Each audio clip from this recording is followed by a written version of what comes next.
사랑이 많으시고 자비하신 하나님 아버지, 오늘도 우리와 함께 하심을 감사합니다. 오늘 거룩한 주일 주님 앞에 나오게 하셔서 하나님을 바라볼 수 있도록 인도하시고 또한 예배하게 하심을 감사합니다. 오늘도 주님 앞에 나온 백성들을 긍휼히 여겨 주시옵시고 한없는 하늘의 은혜를 더하여 주옵소서. 예수님의 이름으로 기도합니다. 아멘. 네, 교회 소식 전해드리겠습니다. 사순절 말씀 묵상 읽기를 계속해서 하고 있습니다. 짧은 것들이기 때문에 여러분들 시간을 조금만 내셔서 한 5분만 내셔도 할 수 있거든요. 해당되는 날짜에 성경을 읽으신 후에 부의표를 해주시고 요절 빈칸에 답을 써놓으시면 되겠습니다. 이번 주 드라마 바이블 성경 읽기는 45회에서 48회분입니다. 함께 이번 주 암송 구절 함께 읽겠습니다. 하나님을 의뢰함 평안. 베드로전서 5장 7절 말씀. 너희 염려를 다 주께 맡기라. 이는 그가 너희를 돌보심이라. 베드로전서 5장 7절 말씀. 아멘. 이제 우리의 시선을 하나님께로 올려드리겠습니다. 사도신경 하시겠습니다. 전능하사 천지를 만드신 하나님 아버지를 내가 믿사오며 그 외아들 우리 주 예수 그리스도를 믿사오니 이는 성령으로 잉태하사 동정녀 마리아에게 나시고 본디오 빌라도에게 고난을 받으사 십자가에 못 박혀 죽으시고 장사한 지 사흘 만에 죽은 자 가운데서 다시 살아나시며 하늘에 오르사 전능하신 하나님 우편에 앉아 계시다가 저리로서 산 자와 죽은 자를 심판하러 오시리라. 성령을 믿사오며 거룩한 공예와 성도가 서로 교통하는 것과 죄를 사하여 주시는 것과 몸이 다시 사는 것과 영원히 사는 것을 믿사옵나이다. 아멘.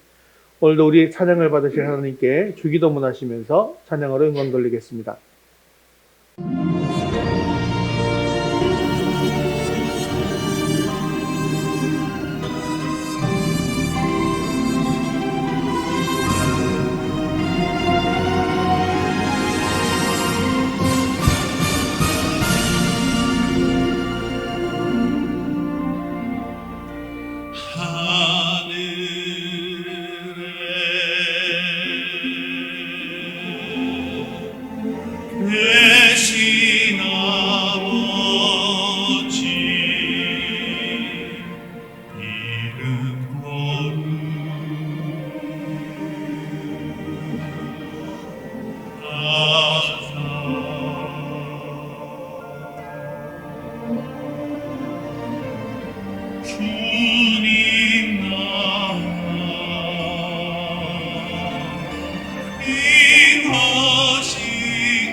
세상을 이기고 이 상황을 이겨내는 줄로 믿습니다. 주 믿는 사람 일어나. 주 믿는 사람 일어나 다 힘을 합하여 이 세상 모든 맞춰서 멸하세. 저 앞에 오는 적군을 다 싸워 이겨라. 주 예수 믿는 힘으로 온 세상 이기네. 믿음이 이기네. 믿음이 이기네. 주 예수를 믿으니 온 세상 이기네. 온 인류 막이 게을러 온 인류 막의 괴율로 큰 죄 우리는 한 번 이 죄 가운데 빠지지만 진리로 오늘 진리의 말씀이 우리를 자유케 하고 새롭게 하실 것입니다. 참 믿고 의지하면서 겁없이 나갈 때 아멘. 주 예수 믿는 힘으로 온 세상 이기네. 믿음이 이기네. 믿음이 이기네. 주 예수를 믿음이 온 세상 이기네. 끝까지 이긴 자에게 흰 옷을 입히고 계속해서 견디고 또 수고하는 자들, 역세고 말씀을 붙드는 자들을 주님이 기다리십니다. 힘을 잃으세. 이 어두운 세상 지나서 저 천성 가도록 주 예수 믿는 힘으로 온 세상이 함께 선포합시다. 믿음이 이기네. 믿음이 이기네. 주 예수를 믿음이 온 세상이 믿음이 이기네. 믿음이 이기네. 믿음이 이기네. 주 예수를 믿음이 온 세상이 다시 한번 우리의 믿음을 담아 선포하며 믿음이 이기네. 믿음이 이기네. 주 예수를 믿음이 주 예수를 한 번 더. 주 예수를 믿음이 온 세상이 기네. 우리를 영원한 승리로 이끄시는 주님을 기다립니다. 찬양합니다.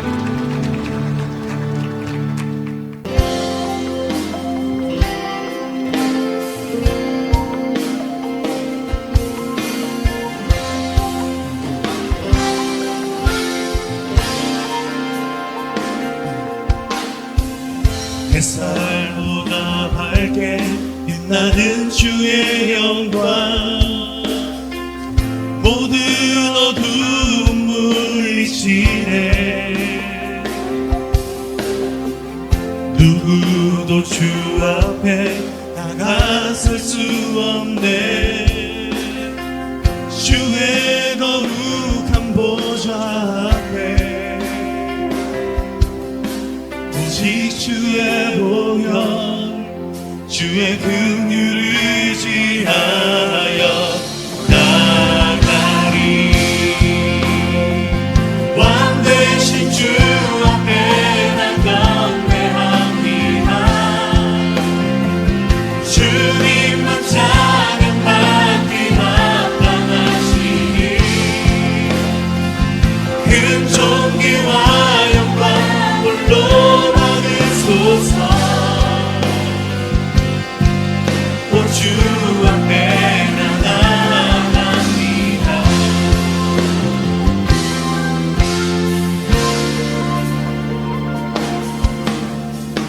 햇살보다 밝게 빛나는 주의 영광.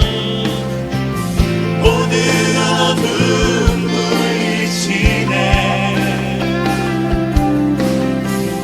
누구도 주 앞에 나가설 수 없네.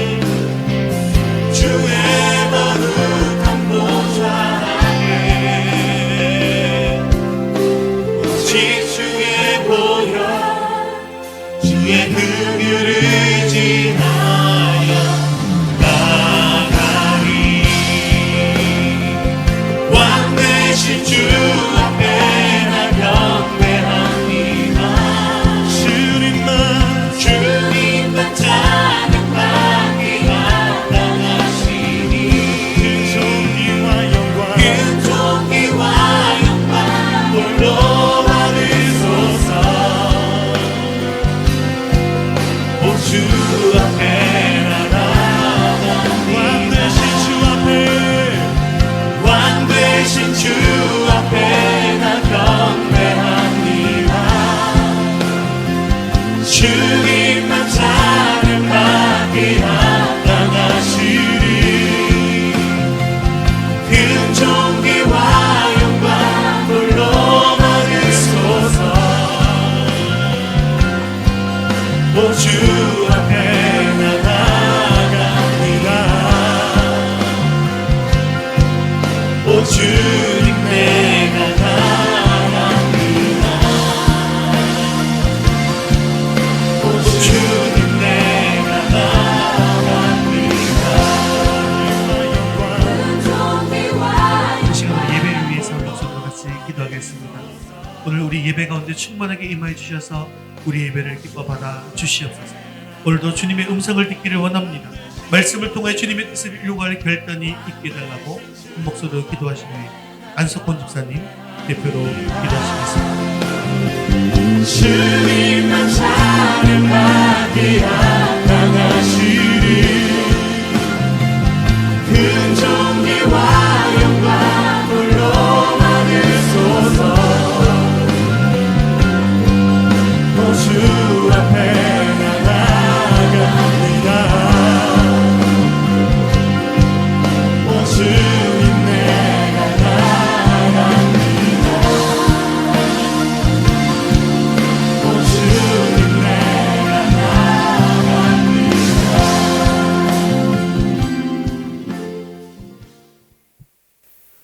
지난 한 주간도 우리 안에서 살게 하시고 귀한 시간 주셔서 예배하게 하시니 감사드립니다. 날마다 주님의 크신 사랑과 은혜 안에서 살아가고 있음에도 불구하고 우리가 그 사랑과 은혜를 잊은 채 살아가고 있지 않았는지 이 시간 돌이켜보며 회개의 기도를 하나님께 올려드립니다. 아버지 하나님, 이 시간 예배를 통하여 주님의 자녀로서 주님의 은혜로 어둠 속에 감춰져 있던 것들을 볼 수 있게 되었고 주님의 뜻이 무엇인지를 깨달아 악한 시대와 세상에서 방황하지 않고 살아가게 해주신 하나님 아버지께 항상 감사하는 삶을 살아가게 하여 주시옵소서. 이곳에 위도스교회를 세우신 하나님의 선한 뜻이 확장되기를 원합니다. 주님께서 함께 동행하여 주시어서 오직 주님을 모르는 이웃들에게 사랑을 나눌 수 있는 교회로 성장하여 주시고 성도들이 은혜와 축복 가운데에서 주님을 찬양하며 이웃을 섬기는 교회로 부흥되기를 간절히 소망합니다.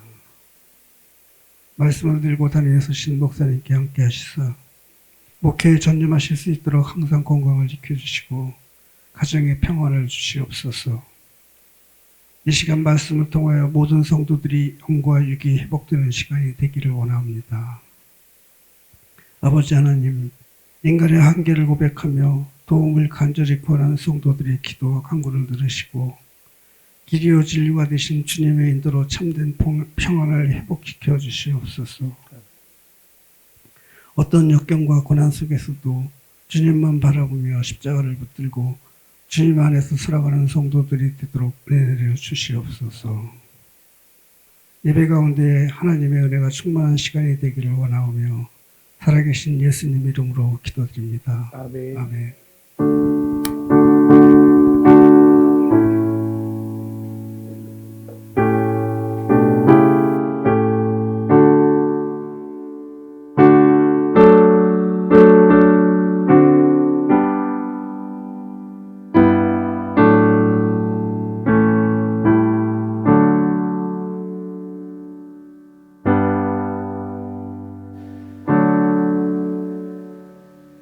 오늘 주신 하나님 말씀은 에베소서 5장 10절에서 14절까지 말씀입니다. 에베소서 5장 10절에서 14절까지 말씀, 신약성경 314면에 있습니다. 우리 한 목소리로 같이 읽겠습니다. 주를 기쁘시게 할 것이 무엇인가 시험하여 보라. 너희는 열매 없는 어둠의 일에 참여하지 말고 도리어 책망하라. 그들이 은밀히 행하는 것들은 말하기도 부끄러운 것들이라. 그러나 책망을 받는 모든 것은 빛으로 말미암아 드러나나니 드러나는 것마다 빛이니라. 그러므로 이르시기를 잠자는 자여 깨어서 죽은 자들 가운데서 일어나라. 그리스도께서 너에게 비추이시리라 하셨느니라. 아멘. 예, 지난 시간에 바울은 우리 성도들이 빛의 자녀들처럼 행하여야 한다라고 강변했습니다. 우리가 빛의 자녀처럼 행하여야 하는 이유는 우리가 전에는 어둠이었으나 지금은 주 안에서 빛이기 때문인 것이죠. 우리가 빛이기 때문에 당연히 빛의 열매를 맺을 수밖에는 없는데 빛의 열매는 모든 착함, 의로움, 모든 진실함에 있기 때문에 빛의 자녀들처럼 행하여야 한다는 것입니다. 우리 존재가 빛이기 때문에 필연적으로 착함과 의로움과 진실함의 열매가 맺힐 수밖에 없다는 것이죠. 자, 그렇다고 한다면 어둠은요, 당연히 어둠의 열매가 맺힐 수밖에 없게 되겠죠. 어둠의 열매는 우리가 지난번에 살펴본 3절에 있습니다. 그것은 바로 음행과 온갖 더러움과 탐욕입니다. 당시 에베소에는 아데미 여신을 섬겼죠. 그러다 보니까 그곳에는 착함보다는 악함이 성행하였고 의로움보다는 부패함이 더 많았습니다. 그리고 진실함보다는 거짓과 속임수와 가증스러운 탐욕이 횡행하던 그런 도시였다는 것이죠. 그 당시나 지금이나 마찬가지죠. 세상의 어둠의 문화는 휴머니즘을 앞세워서 음란의 문화, 폭력의 문화 이런 것들이 대표적인 특징이라고 할 수가 있습니다. 오늘날 우리의 시선을 끌고 있는 그런 영화나 아니면 뭐 드라마나 소설이나 게임 이런 것들을 살펴본다 하더라도 그 열매가 결국 음란과 온갖 더러운 탐욕, 폭력 이런 것들이라는 것을 우리는 너무나도 잘 알고 있습니다. 근데 바다를 한번 보십시오. 바다는 물이 짠물입니다.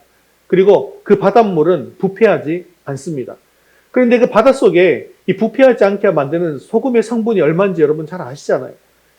바다의 소금의 성분은 2%, 3%밖에 되지 않는다고 합니다. 그런데 이 소금이 2%, 3%만 있어도 부패를 방지하는데요. 우리나라는 어떻습니까? 우리나라의 기독교의 위치가 어느 정도에 있냐 말이에요. 우리가 선교사 파송 2위의 나라다. 예전부터 이렇게 얘기를 많이 했는데 파송하는 방식에 따라서 2위가 되기도 하고 뭐 6위가 되기도 하고 5위가 되기도 하고 하지만 뭐 2위든 5위든 6위든 선교사 파송을 가장 많이 하는 나라 중에 하나 아니겠습니까? 그리고 세계적으로도 성경책을 가장 많이 발행하는 나라입니다. 그리고 또 세계적으로 봐도 예배를 많이 드리고 기도도 많이 하는 그런 나라입니다. 그런데 세상 속에 비친 그리스도의 삶의 모습은 어떻습니까? 세상 사람들이 보기에 그리스도의 삶의 모습이 빛으로 보이지 않더라는 것입니다. 그러다 보니까 우리가 세상을 변화시키지 못하고 그 속에서 그냥 묻혀서 살게 되더라는 것이죠. 사랑하는 성도 여러분, 이제 우리는 빛의 자녀들처럼 행하여야 합니다. 오늘 말씀을 통해서 빛의 자녀로서 우리가 어떻게 살아가야 하는지를 깨달아서 그대로 행할 수 있는 저와 여러분 되시기를 주님의 이름으로 축원합니다. 우리 첫 번째 같이 읽겠습니다. 주님을 기쁘시게 할 것을 시험하십시오. 10절 말씀 읽겠습니다. 주를 기쁘시게 할 것이 무엇인가 시험하여 보라. 바울은 빛의 자녀들처럼 빛의 열매를 맺으라 라고 한 후에 주님을 기쁘시게 할 것이 무엇인가 시험하여 보라 라고 말씀합니다. 자, 시험한다 라고 하는 말은요, 실험을 통해서 입증하고 증명하는 것을 의미합니다. 즉, 실험에서 찾아내는 것입니다. 하나님이 도대체 무엇을 원하시고 무엇을 기뻐하시는지 우리들이 찾아내라고 하는 것입니다. 그리고 그렇게 찾아내서 발견한 것을 선택하고 그대로 행동하는 삶을 살아라는 것이죠. 그런데 여러분, 우리 삶의 행동의 기준을 살펴보면 사람이 행동의 기준일 때가 참 많은 것을 우리가 알 수가 있습니다. 사람들이 나를 어떻게 생각하는지, 사람들이 지금 하고 있는 이 문제를 어떻게 생각하는지, 이렇게 사람의 평가가 내 행동의 기준이 되어서는 안 된다는 것이죠. 그리고 우리 행동의 기준은 누가 되어야 합니까? 하나님의 말씀이 우리 행동의 기준이 되어야 한다는 것입니다. 우리는 사람의 눈에 들고 사람의 마음에 들기 위해서 살아가는 사람들이 아닙니다. 우리는 하나님의 마음에 드는, 하나님의 마음에 합한 사람이 되어야 한다는 것이죠. 그렇게 살기 위해서 우리가 생각해야 될 것이 바로 어떻게 하면 하나님을 기쁘시게 하는 일을 할 수 있을까? 여기에 관심을 가지고 살아야 하며 그것을 늘 생각하고 그것을 찾아내어서 그것을 행동에 옮기는 삶을 살아야 한다는 것입니다. 즉, 주님이라면 어떻게 하실까라는 것을 생각하는 것입니다. 그렇다면 우리가 어떻게 주님이 기뻐하시는 것을 잘 알 수가 있는 것일까요? 그것은 바로 말씀을 통해서 또 기도를 통해서 알 수가 있습니다. 하나님의 말씀을 읽고 묵상하고 연구함으로 말미암아서 우리는 하나님의 뜻이 무엇인지를 분별할 수 있게 되어집니다. 또 깨어서 기도함으로 말미암아 주님의 말씀을 행할 수 있는 마음을 품을 수가 있게 되어지는 것이죠. 즉 우리가 말씀을 읽는 이유가 무엇입니까? 말씀의 지식을 많이 얻기 위해서가 아니고요. 주님의 뜻이 무엇인지를 분별하기 위함이라는 것입니다. 우리가 기도하는 이유가 무엇입니까? 내가 기도해서 내가 원하는 것을 이루기 위해서 기도하는 것이 아니라 내가 기도함으로 말미암아서 하나님의 뜻을 이루어갈 수 있는 힘을 얻을 수 있도록, 그런 마음을 얻을 수 있도록 기도하는 것입니다. 그런데 우리가 결정하기 어려운 문제가 생기면 늘 기도하지 않습니까? 그런데 기도하는 이유가 뭐라고 했습니까? 내 뜻을 행하려고 하는 게 기도가 아니고 하나님의 뜻을 발견하고 하나님의 뜻을 행할 수 있는 힘을 얻을 수 있도록 하는 것이 기도라고 말씀했지 않습니까? 그런데요, 기도를 시작하기 전에 가만히 생각해 보면 이미 답이 정해져 있는 경우가 많습니다. 왜냐하면 우리가 주님의 뜻을 분별하기 위해서 말씀을 읽고 깊이 묵상하다 보면 주님의 뜻이 무엇인지 알잖아요. 그 묵상한 그 속에 이미 답이 들어있기 때문입니다. 그래서 우리가 하는 기도 제목들은 이미 답이 정해져 있는 거예요. 사실 우리 주보에도 기도 제목들이 나가지 않습니까? 답이 정해져 있지 않습니까? 이런 기도 제목대로 살게 하여 주시옵소서 이렇게 되어 있지 않습니까? 그런데 그 주님 뜻대로 행하려고 하다 보니까 마음에 부담이 되더라는 것입니다. 그래서 이렇게 기도합니다. 나도 주님처럼 기도해야지 라고 하면서 이 잔을 내게서 옮기옵소서 라고 기도한다는 것이죠. 그런데 이런 기도는 사실 어떤 기도입니까? 잔을 지나가게 해달라고 하는 것은 하나님의 뜻을 이루겠다는 것입니까? 내 뜻을 이루겠다는 것입니까?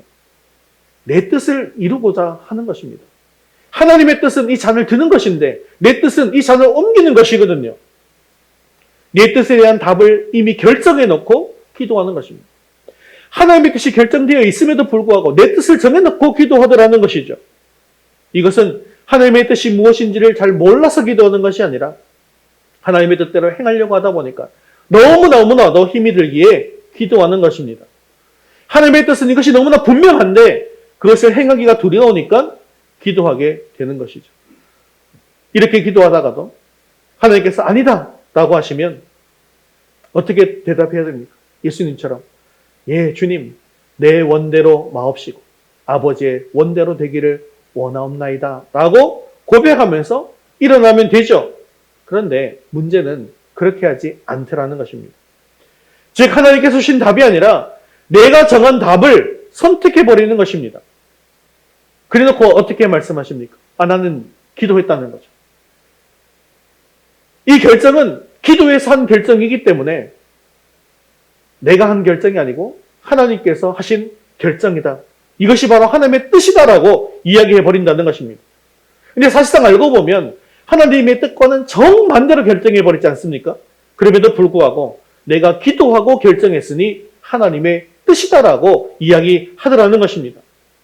그리고는 기도하고 결정했더니 마음이 편하다라고 이야기합니다. 여러분, 그런데 지금 이런 상황 속에서 마음이 편한 게 당연한 거 아니겠습니까? 왜 마음이 편해요? 내가 하고 싶은 대로 했으니까요. 내 마음에 편한 대로 결정했으니까요. 하나님의 뜻이 아니라 내 뜻대로 결정했는데 뭐가 불안하겠습니까? 그러다 보니까 어떤 면에서 보면 기도했는데 마음이 편해진다라고 하는 것은 하나님의 뜻대로 한 것이 아니라 내 뜻대로 하려고 하는 마음이 있기 때문이라는 것도 여러분 기억하셔야 합니다. 사실 기도하고 결정할 때에는 피를 말릴 정도로 부담이 되어야 합니다. 예수님께서 그랬지 않습니까? 십자가의 이 잔을 내게서 거두어 달라고 기도하셨을 때 땀이 핏방울이 되도록 그렇게 기도하셨습니다. 인간적으로는 너무나도 큰 부담이셨습니다. 만일 이 부담을 덜어버리고자 한다면, 이게 너무나 부담스러우니까 내 마음이 편하고자 한다면 이 십자가의 길을 피해가면 되는 것이죠.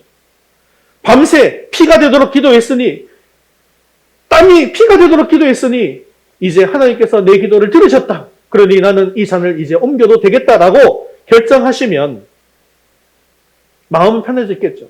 하지만 하나님의 뜻은 이루어지지 않고 또한 인류 구원의 길도 없는 것입니다.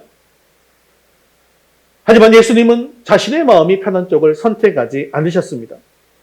부담스러워서 밤새도록 기도하셨던 그 길, 마음에 너무나도 부담스러운 그 십자가의 길, 그 길을 걸어가시기로 결정하신 것입니다. 왜 그렇습니까? 그 길이야말로 바로 하나님 아버지께서 기뻐하시는 길, 아버지께서 기뻐하시는 뜻이었기 때문입니다. 또 우리가 생각해 볼 것이 있어요. 어떤 일들은 내 생각대로 해보니까 일이 술술 풀려지는 그런 일들도 있더라는 것입니다. 이렇게 일이 술술 풀려지니까 이거는 하나님께서 기뻐하시는 하나님의 뜻이다라고 착각하는 경우가 있더라는 것이죠. 우리는 그래서는 안 된다는 겁니다. 요나의 경우를 너무나 잘 알고 있지 않습니까? 어느 날 하나님께서 요나에게 임하셨습니다. 죄악이 가득한 저 큰 성 니느웨로 가서 회개의 복음을 전하라 라고 니느웨에게 명령하신 것이죠. 그런데 요나가 가만히 생각해 보니까요. 저 죄악이 관영한 니느웨 땅에 가서 복음을 전했다가 그들이 회개하면 큰일 날 거 아니겠습니까? 저들은 죄인인데 지옥불에 떨어져야 마땅한 인간들인데 저들이 회개하면 어떻게 되겠느냐? 라고 생각했어요. 그래서 저들이 구원받는 것은 잘못된 일이야. 하나님께 생각 잘못하셨어. 라고 느꼈습니다. 그래서 하나님의 말씀을 무시하고 하나님의 얼굴을 피해서 욥바 항구로 내려갑니다. 그랬더니 다 기가 막히게도 니느웨 정반대쪽으로 가는 다시스, 스페인 쪽입니다. 다시스로 가는 배가 딱 기다리고 있는 거예요. 그래서 그 배를 타고 가게 되죠. 근데 그게 하나님의 뜻입니까? 아닙니까? 아닌 것이죠. 이처럼 하나님이 기뻐하시지 않는 일을 할 때에도 우연치 않게 일이 술술술 풀리는 경우가 있더라는 것입니다. 그래서 기도했는데 내 마음이 편해지고 기도했더니 일이 술술술 잘 풀린다고 해서 그것이 하나님께서 기뻐하시는 것의 전부 다가 아니라는 것을 기억할 수 있기를 바랍니다. 물론 이렇게 한다고 해서 하나님의 뜻대로 됐을 때 마음이 편해지고 하나님의 뜻대로 됐을 때 일이 잘 풀려지는 경우가 있잖아요. 그럼 그 경우는 언젠가요? 그 경우는요. 내가 주님께서 기뻐하시는 일을 선택하고 결정하고 행동했을 때 열매들이 나타나게 되겠죠. 그 열매들을 보니까 마음이 편해지고 그 열매들을 보니까 여태까지 하나님께서 일하셔서 일이 술술술 잘 풀려졌구나. 이것을 알게 되어질 때 이것이 바로 주님께서 기뻐하시는 일을 했구나 라고 우리가 주님께서 기뻐하시는 것을 시험할 수 있게 되어지는 것입니다. 우리는 주님의 기쁨이 되기를 원하는 사람들입니다. 주님의 기쁨이 되기 위해서 오늘 우리는 주님의 뜻을 분별하고 행동에 옮기는 사람이 되어야 합니다.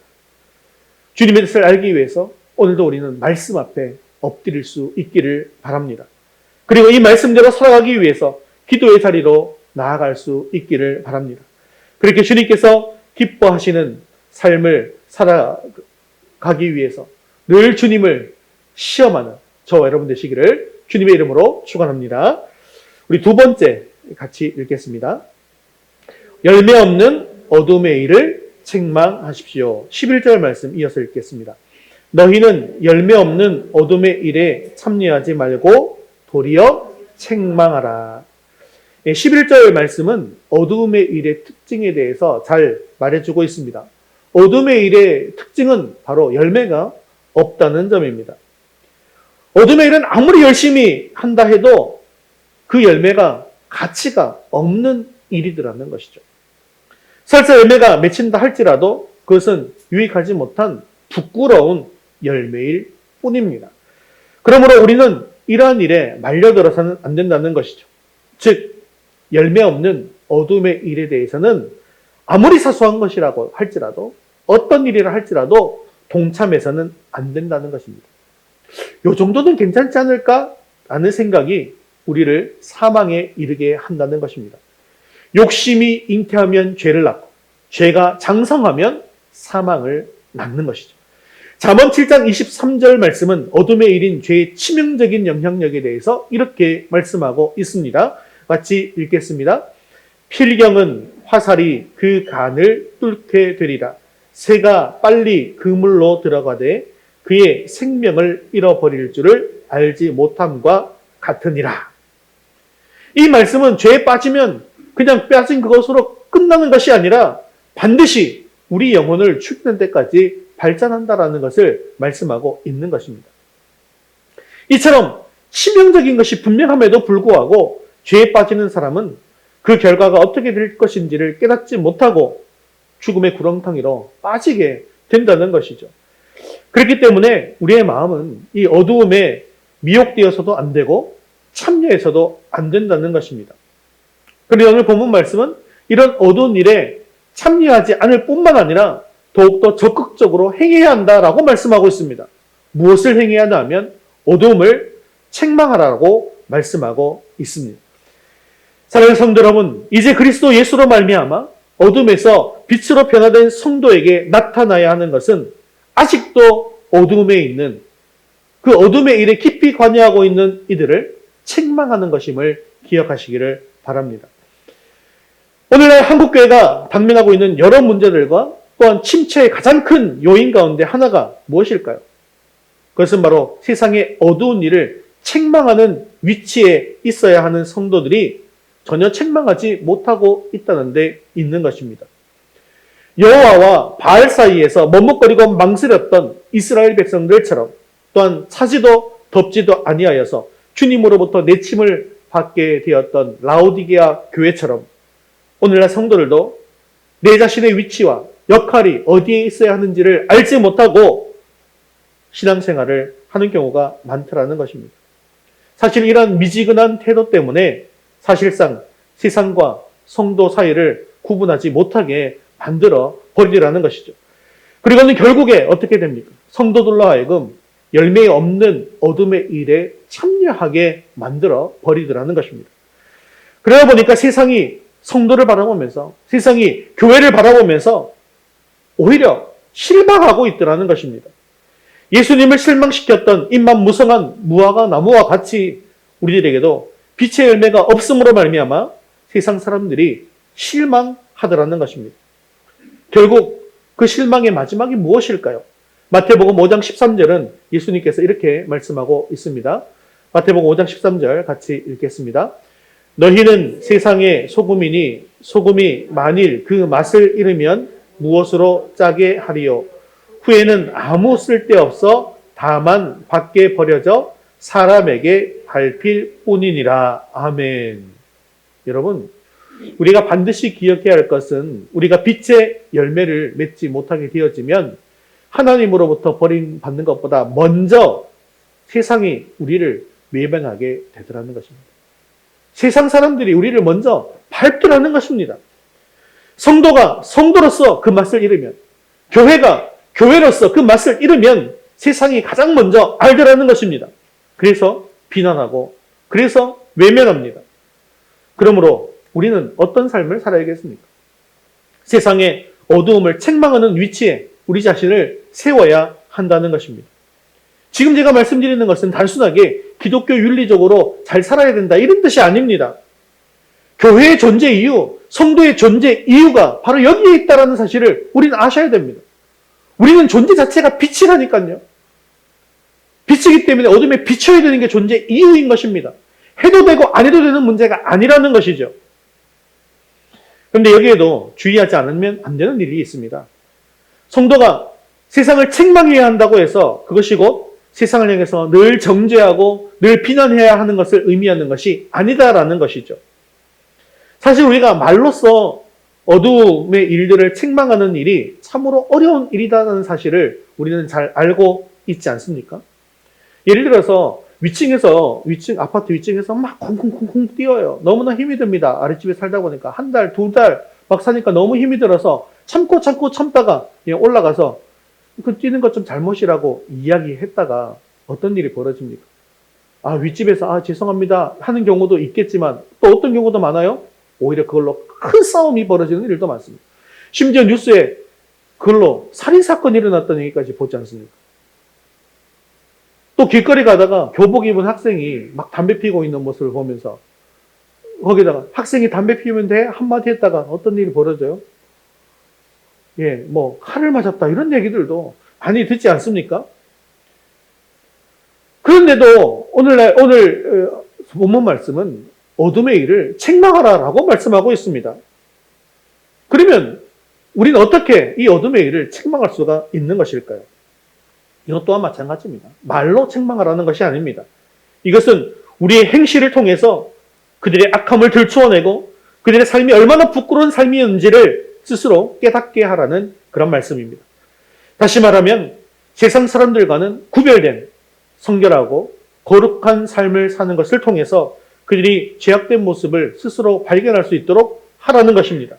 즉 빛을 비추라는 것이죠. 여러분, 우리 예수님의 경우를 보시기를 바랍니다. 예수님은 세리, 죄인, 창녀들의 친구셨습니다. 제자들에게도 친구가 되어주셨던 예수님께서는 당시 죄인이라고 하는 이들에게도 같은 방법으로 친구가 되어주셨습니다. 그때 그들이 죄인이라고 해서 예수님도 친구가 되셨으니 그 죄인의 범죄에 동화되어 가셨습니까? 아닙니다. 또는 그들을 엄격하게 정죄하고 비난하셨습니까? 그것도 아닙니다. 제자들에게 온화하게 대하셨던 예수님은 그들을 대하는 태도에 있어서도 온화하셨습니다. 하지만 그 결과가 뭘까요? 예수님을 바라보면서 그들이 느낀 것은 그들이 죄인됨이었습니다. 이 내 죄가 부끄러운 것이구나 라는 것을 깨달았다는 거예요. 세리장 삭개오의 회심에서 볼 수 있는 것처럼 어떤 정죄도 어떤 비난도 하지 않으셨습니다. 그 자신이 스스로 어둠의 일을 느끼고 고치게 만드셨다는 것이죠. 예수님은 가늠하다가 현장에 잡혀온 여자를 데리고 온 이 바리새인과 서기관들에 대해서도 어떻게 하셨습니까? 바리새인과 서기관들은 정말 악한 의도로 접근했습니다. 그리고 예수님을 궁지로 몰아서 고소하려고 한 것이죠. 만일 율법이 돌로 치라고 하는데 예수님께서 돌로 치지 말라고 한다면 예수님은 율법을 어기는 자가 되는 것입니다. 이로 인해서 율법으로 고소할 수 있는 거예요. 사람들은 예수님을 외면하게 되겠죠. 또한 반대로 예수님이 죄 있는 이 여인을 죄가 있으니 율법대로 돌로 치라라고 한다면요. 이 사형을, 그 당시에는 사형을 구행할 수 있는 곳은 로마 사람뿐이었습니다. 로마의 지배를 받고 있었기 때문이죠. 예수님이 만약에 사형을 구행했다고 한다면 로마법에 따라서 처벌을 받을 수가 있는 것입니다. 그래서 로마 법정에 고소할 수가 있게 되어지는 것이죠. 이때 우리 주님께서는 그들의 악한 의도와 마음을 너무나도 잘 알고 계셨습니다. 하지만 그들의 잘못을 지적하지 않으셨습니다. 너희들 이렇게 하려면 이렇게 하고 저렇게 하려면 저렇게 하려고 했지. 그게 잘못 아니니? 라고 말씀하시지 않으셨다라는 것입니다. 그들로 하여금 스스로 자신이 죄인이다라는 사실을 깨닫게 만드셨다는 것이죠. 어떻게 하셨습니까? 너희 중에 죄 없는 자가 먼저 돌로 치라. 이 말 한마디는 그들의 어두운 삶을 책망하는 말이었습니다. 그들이 숨기고 있던 악한 마음을 들추어내는 말이었습니다. 그러자 그들은 자신 스스로 잘못을 깨닫고 그 자리에서 물러날 수밖에 없었던 것입니다. 바로 이런 것들이 어두움의 일에 동참하지 않고 도리어 책망하는 것입니다. 우리에게 회복되어야 할 영적인 권위가 바로 이런 것들이라는 것이죠. 예수님은 그들에게 그런데 미움을 받았습니다. 존경받은 것이 아니었습니다. 하지만 예수님은 그들 앞에서 당당함을 잃지 않고 도리어 그들의 숨은 부끄러움을 드러내어서 그들의 입을 막았던 것입니다. 오늘날 세상도 우리를 결코 존경하지 않습니다.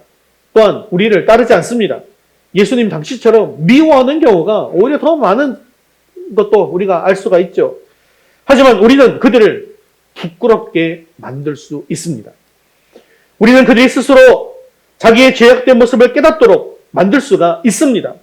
그것이 바로 우리가 구별된 삶을 통해서 그들의 어두운 모습을 부끄럽게 만들어 드러나게 만드는 것입니다. 그것이 바로 빛의 자녀된 자들의 모습이라는 것이죠.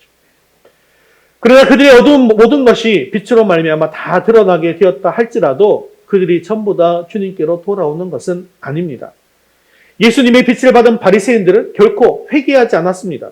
그들은 잠시 작전상 후퇴를 한 것에 불과한 것이지 회개한 것이 아니라는 것이죠. 그런데 사실 세상 사람도 이것과 마찬가지입니다. 어떤 사람이라 할지라도 자기가 책망을 받는 자리에 서게 되면 좋아할 사람이 없습니다. 하지만 이 책망을 받을 때 그 가운데 양심의 가책을 받은 사람은 자신의 잘못을 뉘우치고 바른 길로 돌아오게 되어지는 것이죠. 영적인 것도 이것과 마찬가지입니다. 우리가 그들의 숨은 부끄러운 일을 드러내면 양상은 두 가지인 것이죠. 자신의 죄를 회개하고 주님께로 돌아오는 경우, 아니면 귀를 막고 오히려 우리를 대적하게 되더라는 것입니다. 그러나 우리는 그 어떤 경우가 되든 상관없이 그들의 열매 없는 어둠의 일을 책망하며 바른 진리를 증거해야 한다는 것입니다. 우리는 절대로 세상에 끌려다니는 존재가 되어서는 안 됩니다. 우리가 세상을 이끌어 가야 합니다. 세상이 우리를 대적하든지 아니면 세상이 우리를 따라오든지 둘 중에 하나를 선택하도록 만들어야 한다는 것이죠. 그렇기 때문에 우리가 전도를 하면서도 굽신굽신 거리면서 제발 우리가 전하는 복음 제발 좀 받아주세요 라고 비굴하게 복음을 구걸할 필요가 없는 것입니다. 우리는 당당하게 복음을 선포해야 합니다. 그래서 제가 지난번에도 건빵 노방 전도를 할 때 건빵을 우리가 나누면서 전도하는 것이지만 건빵을 주는 것이 아니라 무엇을 주는 거라고요? 복음을 나누어 주는 것이다라고 말씀을 드렸죠. 그래서 제발 건빵 한 봉지 받아주세요라가 아니라 당당하게 복음을 받으세요. 구원을 받으세요라고 당당하게 외치는 것입니다. 그래서 인사할 때도 하나님은 당신을 사랑하십니다. 우리가 건빵을 건네주면서도 복음을 전하는 거죠. 예수님 믿고 구원받으세요. 또 뒤돌아서 갈 때도 예수님 믿으면 행복합니다 라고 이렇게 외치라고 말씀드렸던 것입니다. 사랑하는 성도 여러분, 아무리 사소한 일이라 할지라도 어둠의 일이라면 절대로 동참하지 않는 신실한 성도로서의 삶을 살아가시기를 바랍니다. 그리고 세상과 구별된 거룩한 삶을 통해서 세상을 부끄럽게 만들고 또한 그들을 감동시켜서 주님께로 돌아오게 하는 놀라운 역사를 이루는 저와 여러분 되시기를 주님의 이름으로 축원합니다. 우리 세 번째 같이 읽겠습니다. 잠에서 깨어 일어나십시오. 14절 말씀 이어서 읽겠습니다. 그러므로 이르시기를 잠자는 자여 깨어서 죽은 자들 가운데서 일어나라. 그리스도께서 너에게 비추이시리라 하셨느니라. 아멘. 이제 바울은 영적으로 슬럼프에 빠져 있는 자들을 향해서 선포하고 있습니다. 잠자는 자여 깨어서 죽은 자들 가운데서 일어나라. 잠자는 자라고 하는 것은 빛의 자녀가 빛의 열매를 맺지 못하고 세상에 타협하고 굴복해서 어둠의 일에 동참하는 자들을 의미하는 것입니다. 자, 이런 분들은 지난 시간에 어떤 차와 같다고 말씀드렸죠? 이 차가 무슨 차? 스텔스 차라고 말씀드렸죠. 새로 나온 스텔라 후속작이 아니고 라이트가 있는데 밤에 라이트를 안 켜고 그냥 다니는 차라고 말씀드렸지 않습니까? 어둠 속을 그대로 그냥 달려가는 차입니다. 그러다 보니까 너무나도 위험하니 앞으로 나오는 차들은 이 라이트 오프 기능을 다 없애버리고 차를 만들겠다라는 법을 지금 추진하고 있다라고 말씀을 드렸지 않습니까? 이처럼 우리들도 주님께로부터 받은 이 빛을 끄지 않도록 라이트 오프 기능을 없애버리자라고 여러분들에게 말씀드렸습니다. 사랑하는 성도 여러분, 이미 우리는 빛 대신 주님 앞에 나아가서 우리를 죄의 병에서 고침받게 되었고 또 수술받고 회복되었습니다. 그리고 빛의 자녀로서 새롭게 출발하게 되었습니다. 그런데 어느 순간부터 또 이 빛을 끄고 주저앉아 있는 것입니다. 마치 내가 빛이 아닌 척하면서 또한 숨어서 살아가고 있는 것입니다. 세상의 빛을 비추기보다 어둠 속에서 함께 살아가는 자가 되어 있더라는 것입니다. 바로 이것이 잠자는 자입니다. 이것이 영적 슬럼프에 빠진 자입니다. 오늘 본문 14절은 이들을 향해서 마지막으로 선포합니다. 주님의 빛이 네게 비추고 있지 않느냐? 잠자는 자들아, 죽은 자들 가운데서 일어나라는 것입니다. 이제 일어나서 빛을 발하는 자가 되라는 것입니다. 여러분, 잠자는 자들의 특징이 무엇입니까? 잠자는 자는 아무것도 할 수가 없습니다. 또한 다른 사람에게도 영향을 끼칠 수가 없습니다. 이런 면에서 본다면 잠자는 자들은 죽은 자들과 별반 다를 바가 없어 보입니다. 그래서 오늘 본문도 잠자는 자여 깨어나라, 죽은 자들 가운데서 일어나라 라고 말씀하고 있는 것이죠. 우리가 예수님을 믿어서 생명을 얻은 자라고 하면서도 다른 사람에게 영향을 전혀 끼칠 수 없는 사람은 잠든 사람이라는 거예요. 그리고 그런 사람은 죽은 사람과도 같다는 것입니다. 그런데 우리가 여기에서 기억해야 할 것이 있습니다. 잠자는 자와 죽은 자는 얼핏 보기에 비슷해 보이지만 결정적인 차이가 있습니다.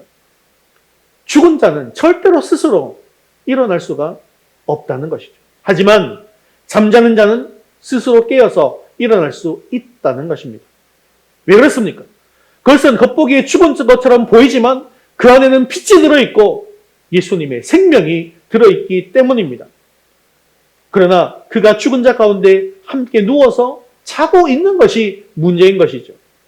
하지만 우리는 죽은 자가 아니라 그리스도의 생명이 들어있는 그런 생명이 있는 자, 빛이 있는 자입니다. 스스로 다시 일어날 소망이 있는 자입니다. 그래서 우리도 이 잠에서 이제는 깨어나야 합니다. 우리를 비롯해서 많은 교회들이 코로나를 지나면서 잠을 자고 있습니다. 그래서 이 잠에서 깨어나라고 주님께서 오늘 우리에게 강력하게 권면하고 있는 것입니다. 사랑하는 성도 여러분, 이제 그만 깊은 잠에서 깨어나시기를 바랍니다. 그리고 죽은 자들 가운데서 일어나 진리 가운데로, 빛 가운데로, 그리스도 안으로 나오시기를 바랍니다. 그럴 때 그리스도께서 우리에게 빛을 비추어 주셔서 우리의 인생길을 인도하시고 영원한 생명의 길로 인도하실 줄로 믿습니다. 말씀을 맺겠습니다. 얼마 전 기독교 윤리 실천운동, 즉 기윤실에서 발표한 2023년 한국교회 사회적 신뢰도 여론조사 결과 발표를 보게 되었습니다. 그 설문 결과를 보면 세상이 교회를 어떤 시선으로 바라보고 있는가라는 것을 잘 알 수가 있는데요. 참 놀라운 것은 세상이 교회를 신뢰하지 않는다라는 응답이 몇 퍼센트인지 아십니까? 몇 퍼센트 정도가 교회를 신뢰하지 않을까요? 74%가 교회를 신뢰하지 않는다라고 답을 했다는 것입니다. 처음 여론조사를 시작한 2008년도에는 신뢰하지 않는 응답이 48.3%였는데요. 15년이 지난 이후에 참 급격하게 이 퍼센트가 올라간 것을 볼 수가 있는 것이죠. 심지어 기독교인이 말과 행동에 믿음이 가지 않는다, 신뢰가 가지 않는다라는 응답은 몇 퍼센트인지 아십니까? 교회보다 더 높은 75.2%였습니다. 그러면 교회와 성도의 신뢰도를 높이기 위해서 어떻게 해야 하는지 이렇게 묻는 설문이 있었는데요. 거기에 대해서는 이렇게 대답했습니다. 한번 띄워보십시오. 한국교회 신뢰도를 높이기 위해서는 55.8%가 윤리와 도덕 실천 운동을 해야 한다라고 대답했고요. 그 다음으로 17.8%가 봉사와 구제 활동을 해야 한다라고 대답했다는 것입니다. 또한 이 기독교인의 신뢰를 높이기 위해서는 어떻게 해야 되는가? 그 다음 장 넘겨보시면 23.7%가 나만 옳다는 자세를 버려야 한다. 그 다음으로 21.5%는 이기적인 태도를 버려야 한다. 18.8%는 정직하지 못한 언행을 버려야 한다라고 했습니다. 자, 이런 설문조사 결과를 보면 우리가 과연 어둠이 있는 세상에서 어떤 삶을 살아서 빛을 비추어야 하는가라는 것을 분명하게 알 수가 있습니다. 지금까지 우리가 살펴본 말씀의 핵심이 어디에 있을까요? 우리가 이방 세상 속에서 어둠의 일을 벗어버리고 빛의 열매를 맺어야 할 이유가 어디에 있습니까? 그것은 바로 세상에 영향력 있는 삶을 사는 것입니다. 그들에게 감동을 주고 그들에게 소망을 주어서 그들의 삶을 바꾸는 데 있다는 것입니다. 그것은 다름 아닌 우리가 지금까지 배웠던 빛의 열매의 삶입니다. 즉 모든 착함과 모든 의로움과 모든 진실함의 열매를 맺는 삶입니다. 사랑하는 성도 여러분, 우리는 단순하게 그냥 도덕적 삶을 사는 그런 존재들이 아닙니다. 영적 죽음에서 그리스도의 빛으로 일어난 사람들입니다. 그러므로 이제는 어둠의 일에 참여하지 마시고 잠자는 자리에서 분연히 일어나 어둠 가운데 빛을 비추어서 주님을 기쁘시게 하는 삶을 사는 저와 여러분 되시기를 주님의 이름으로 축원합니다. 우리 자리에서 일어나셔서 헌신송 빛을 들고 세상으로 함께 찬양 드리신 후에 기도와 축도로 예배를 마치겠습니다.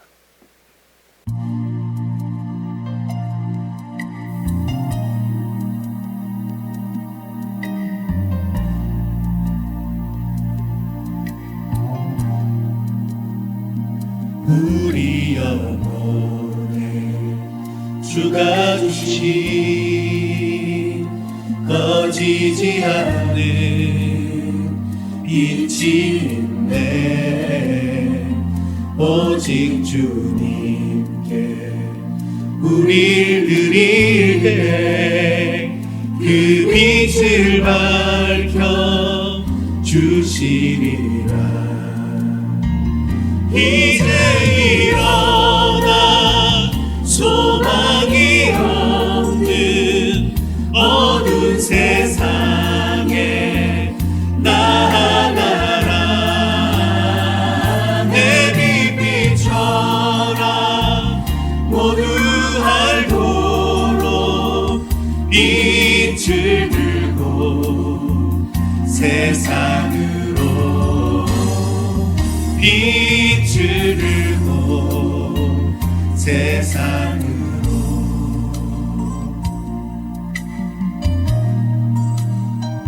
절망에 빠진 형제의 맘에 꺼져만 가는 빛을 보내.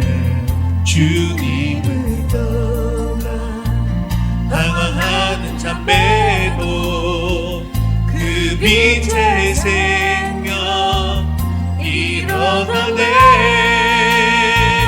이제 일어나 어둠 속에서 고통받는 자 일으키라. 내 빛 비춰라. 모두 알도록 빛을 들고 세상으로 빛을 들고 세상으로.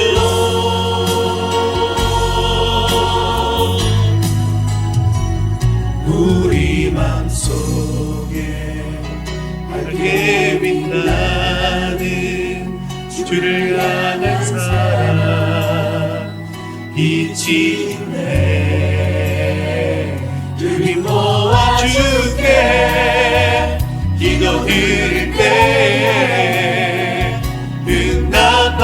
응답하시니 신실하게. 이제 일어나 연약한 자들 그들의 아픔 감싸주라. 내 빛 비춰라. 모두 알도록 빛을 들고 세상으로. 이제 일어나 소망이 없는 어두운 세상에 나아가라. 내 빛 비춰라. 모두 알도록 빛을 들고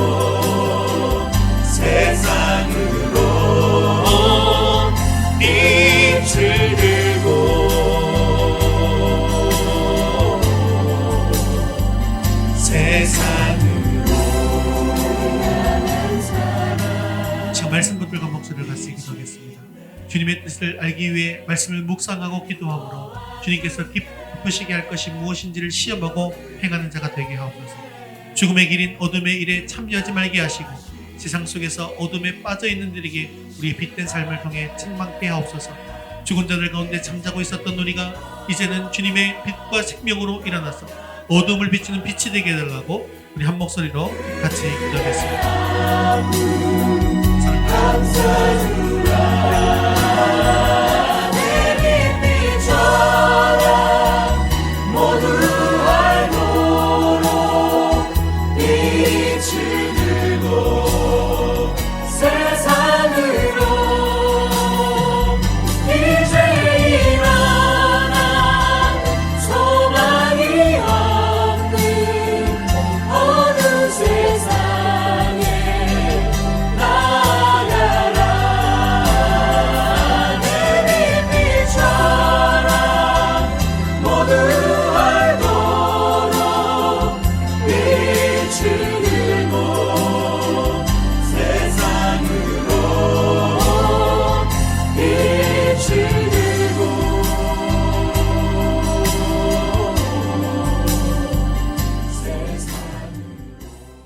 사랑이 많으시고 자비로우신 하나님 아버지, 오늘도 귀한 하나님 말씀 주심을 감사합니다. 우리는 빛의 자녀로서 빛의 열매를 맺고 살아가기를 원하지만 어둠의 세상 속에서 어둠의 열매를 맺고 살았던 것을 용서하여 주시옵소서. 빛의 열매인 모든 착함과 의로움과 진실함의 열매를 맺기 위해 늘 주님의 뜻을 알아 행하는 자가 되게 하옵소서. 주님의 뜻을 알기 위해 말씀을 묵상하고 기도함으로 주님께서 기쁘시게 할 것이 무엇인지 시험하고 행함으로 주님의 기쁨이 되게 하옵소서. 또한 어둠의 일을 생각하거나 미혹되지 말게 하시고 어둠의 일은 참여하지도 않을 뿐만 아니라 도리어 책망하는 삶을 살게 하옵소서. 우리의 빛된 삶을 통해 그들에게 바른 복음을 전하게 하시고 그들이 자신의 죄를 깨닫고 회개하여 주님께로 돌아오게 하옵소서. 코로나 시대를 지나면서 교회가 죽은 자들과 함께 누워 있었던 것을 용서해 주시고 내 안에 있는 빛과 생명을 의지하여 이제 잠에서 깨어 일어나 빛을 비추는 자가 되게 하여 주옵소서. 그러므로 이 세상에 죽어가는 그 자들에게도 예수님의 빛이 비치고 예수님의 생명이 들어가게 하여서 그들도 분연히 다시금 일어날 수 있도록 인도하여 주옵소서. 사랑과 자유가 충만하신 하나님 아버지, 이번 한 주간도 우리 모든 가정들이 하나님의 은혜 가운데 잘 지내게 해 주시옵시고 지키시고 보호하여 주시옵소서. 아직도 주님 앞에 나오지 못한 자녀들을 불쌍히 여겨 주시어서 속히 주님 앞에 나오는 은혜가 임하게 하옵소서. 우리의 생명 되시고 소망 되시는 예수 그리스도의 이름으로 기도드리옵나이다. 아멘. 이제는 우리 주 예수 그리스도의 은혜와 하나님 아버지의 크신 사랑하심과 성령님의 위로 교통하심이 잠에서 깨어 일어나 세상에 빛을 비추기 원하는 사랑하는 모든 성도들 위에 이제부터 영원까지 함께 있을지어다. 아멘.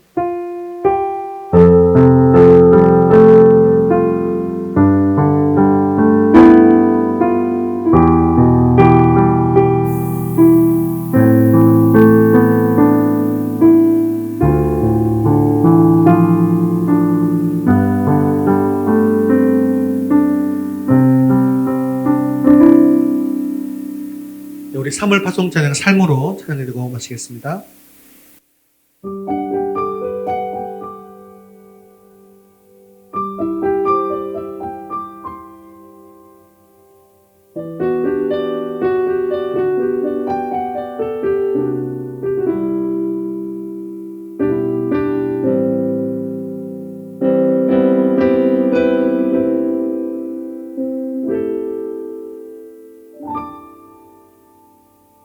세상의 부와 세상의 명예 세상 자랑 모두 내려놓고 날 구할 십자가 날 씻긴 보혈 주의 은혜를 깊이 생각합니다. 나의 작은 것, 내 모든 것 다 거저 받은 선물 내 삶을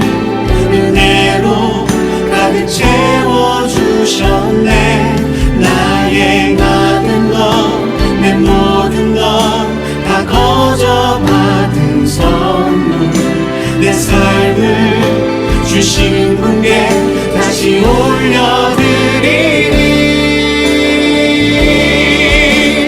나는 삶으로 주님을 노래합니다. 나를 통하여 주님만 높임 받으소서. 나는 삶으로 주님을 예배합니다. 나의 삶을 빛으로 사용하소서. 나는 삶으로 주님을 노래합니다. 나를 통하여 주님만 높임 받으소서. 나는 삶으로 주님을 예배합니다. 나의 삶을 빛으로 사용하소서. 나의 삶을 빛으로 사용하소서. 할렐루야. 우리 하나님께 영광의 박수 드리겠습니다. 하나님 감사합니다. 한 주간도 믿음으로 승리할 수 있길 바랍니다.